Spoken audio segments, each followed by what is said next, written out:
Welcome back to Morning Express. We're continuing with our conversation on your money this morning. In studio with me is Nahashan Ruchuia, who is a small businessman. But other than that, Nahashan is also a graduate to the bachelor's degree in education from the Laikipia University. But 3 years after his graduation, Nahashan is still unable to secure a job, forcing him to begin a small business in Nairobi's Gikomba area, ironing clothes. It is the fate of many other graduates across the country who are unable to secure job opportunities in the country, with the Jubilee administration now promising 1.6 million new jobs in the country. But these are promises we hear very often, Nahashan, especially during campaign season, and all the promises that politicians have for youth especially and their development. What would you like to see as a graduate now from the Uhuru administration, especially in aiding you to utilize your degree? Okay, what we expect to hear from the government is the fulfillment of what they are promising the youths, because there are many youths who are outside there and they are looking for the job. They cannot secure that job. Then promises that are being there, they are not being fulfilled at all. So we expect the government this time to fulfill their words. And that's exactly what we expect from them. Right. And of course, other than employment, creation of employment, the government is also talking about a lot of self-employment, which is what you're doing yourself. But is there that support as well for those who are in self-employment, especially Gikomba, which hosts, I mean, thousands, if not tens of thousands of small businessmen? That's another big challenge that we are facing as business people. The support from the government is not there. And also to secure loan from the banks still it's a problem, especially when you're running a small-scale business. They expect to have a good record from the bank, but still what you can be able to have is to eat, to pay your basic needs, but you don't have something to save. But they want you to save so that you can be given money according to what you have saved. So that's a big challenge that the business people are facing outside there. So at Gikomba, to get a loan, it's a problem. To get support from the government, still it's a problem.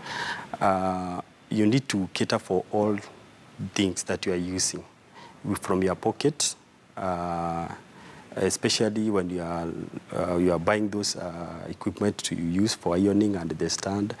But still, even if you are using small amount of money, if you can have support from the government, we can also to educate people who are there, because there are those who are there, they don't have education, but if they can be educated on how to save, on how they can be able to, irrespective of how much they are earning, how little they are earning, they can save. Because even we have shamans there, but mostly the one that I usually see for the short time I've been there is for buying foods and the right, because that's exactly what people can afford there, because we understand that at Gikomba, what being sold there is second-hand clothes. So they go for a cheap amount, so you expect also profit to be low. Right. So what you can be able to have is a little profit just for your own basic needs. You don't have anything you can save. Right. So we have John Karimi, who is an economist from our city center studios. Mr. Karimi, even for those who are now opting for entrepreneurship and self-employment, it is still quite a difficult task, especially when it comes to expanding their businesses and accessing capital. What lenders and banks are now asking for is either a review or a lifting of the cap on interest rates, or if the interest rate cap remains, then a review on lending rules that apply to people like Nahashan and perhaps many other graduates across the country who do not have security when it comes to borrowing. Is this something we need to do as a country in terms of facilitating entrepreneurship? Thank you, Michelle. First of all, the interest cap was actually supposed to assist people like that businessman that you are with at the studio there. By lowering the interest rates, it was assumed that the banks would charge lower interest. But unfortunately, that has not turned out to be the saving grace for them. To me, I think what the government needs to do is to tackle the problem in two ways. First of all, do the affirmative action of facilitating all the youth who want to go into entrepreneurship with some soft loan. Possibly create a fund or create an environment where they can get credit, whether in form of goods or money, at subsidized rates. That's the first thing that the government may need to do. The second one is actually change the entire business environment so that instead of placing interest rate caps, we have got policies in place which will reduce the cost of borrowing. Sometimes we blame the banks for charging high interest rates without looking at the fact that they tend to have a very, very, very large bad debts. For example, when clients want to change from one bank to the other, where they have charged their documents, they can't do it easily. So all these things need to be looked at carefully, and policies crafted to ensure that the cost to the banks and the lending agencies are low, so that they can lower the interest rates. But the question of them putting caps was actually meant to assist the likes of the smaller businessmen, including the graduates who go into entrepreneurship. All right, and even just drawing from Nahashan's case, Mr. Karimi, the fact that he is a graduate, and even after getting a degree in education, he now irons clothes at Gikomba Market. Again, in terms of training our graduates to be able to not only use their degrees for employment, but be able to use that very same degree for self-employment, is it about time we start perhaps a program on career development after universities? We've seen the Jubilee administration now talking about a paid internship, a one-year paid internship for graduates after graduating school. Yeah, that is one of them, and is a part of the environment that I'm talking about, because also our training programs are not geared to self-employment or employment. You know, we still are living in the past when people used to go to university, you do education, you expect to get a teaching job somewhere, either in a secondary school or somewhere else. Unfortunately, even the training programs must be changed to make our graduates employable in relevant fields.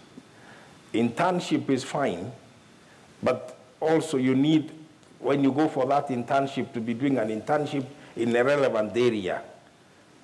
So if, for example, during education, they were given a broad enough background, in addition to education, they learned about, you know, to give a silly example, to ironing clothes or to laundry or something like that, broaden their training so that they can multitask. If there is no direct job of their training, they can take something else which comes close to what they have learned at the university. So the adjustment of curriculum programs is also a major point, and is a part of the environment that I was talking about. Mm-hmm. It must be a holistic look at the entire economy. All right, let me come to you, Nahashan, in studio, because Mr. Karimi earlier on mentioned access to the youth fund. There's also the Uwezo fund, which are meant to help youth, really, who cannot access capital or loans from banks. What difficulty is there for you as a youth in accessing money from these funds? Oh, the problem that is there outside there is most of the money that is given to the youth, you need to form a group. To get those people in a group in a way that you can be able to have the same agenda to go for the money, and this money need to be repaid back, that's the big challenge. Because I know a friend who formed a group somewhere, and they were keeping chicken. And unfortunately, after starting it, it never performed well. But then after that, they never repaid the money. But we have the officials who are there, and they are being accounted for. So that's the biggest challenge, to group people together, to bring them together so that you can go for this money.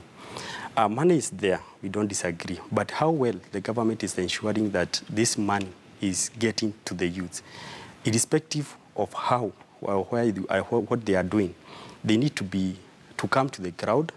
Even the government itself, to form an organization whereby people are being grouped from the villages. And because that's the problem, there are even those others who don't know whether we have these ways of fund. The other thing is the idea of the business you need to keep, because to be given this money, you need to write a proposal. It needs to be representable. It needs to have the agenda. The business itself, which is supposed to be, which we are writing about, it's need to be practical. So most of the time, you are finding there are youths who are going for this money, but to get this money still is a problem because they don't have the good business idea. Right. So they are not given this money. So we need also to educate the youth. We go the crowd, we educate them, you can start this and you can go for this money. Help them write the proposal because there are those people who also don't know how do we write this proposal. Who do we go to? And they're there in the village and they don't know what they need to do. Still in small business, we need to support somebody from the ground. There are those who don't have the permit for the business or the license itself, and to go for their own is a problem. Like what I'm doing right now, I don't have a license. So to go and secure our own as an individual own, still that's a problem. I don't have a pay slip at the end of the month that I can use it as a security so that I can secure our own. Still that's another biggest challenge. So the government need to come in the ground, help the youth, even if they don't have the permit. Let's have something else that they can use to provide money for the youth. Right. At least even if it means signatures from friends and the like, and then you have this money, all just the benefit of doubt. Let's help these young people. Let's provide them with the money. Irrespective of whether they pay, we give them that benefit of doubt. All right. Thank you so much, Nahashan. Mr. Kirimi, as we wind up with you, so small young businessmen and small businesses are not eligible for access for funds in major banks and lending institutions because of their credit worthiness. But even for those who do start with a very small amount of capital, would wish to expand later on, how can small businesses increase or build their credit worthiness? Their credit worthiness has to have to be built on history. I mean, start borrowing in small sums of money, and as the organizations who are lending them assess how their repayment record, they will keep on advancing more and more and more.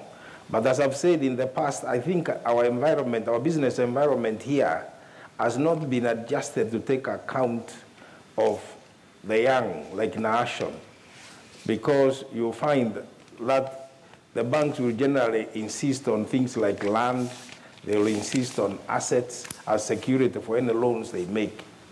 They should be able to improve their credit rating records and facility to include more people and use somebody's credit history as a basis for lending.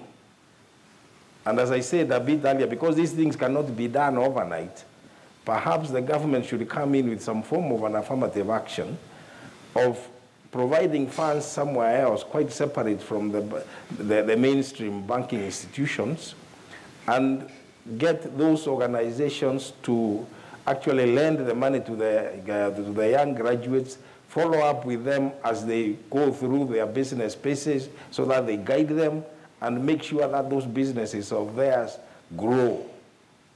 But as far as the banks are concerned, they are very afraid of doing bad loans. And in the circumstances, they want to overprotect themselves by asking for too heavy security. All right. Many thanks for speaking to us. That is John Kirimi, who is an economist, coming to us live from our city center studios. And here in studio, we have Nahashan Ruchuya, who is a small businessman. Many thanks for joining us in studio, Nahashan. Now,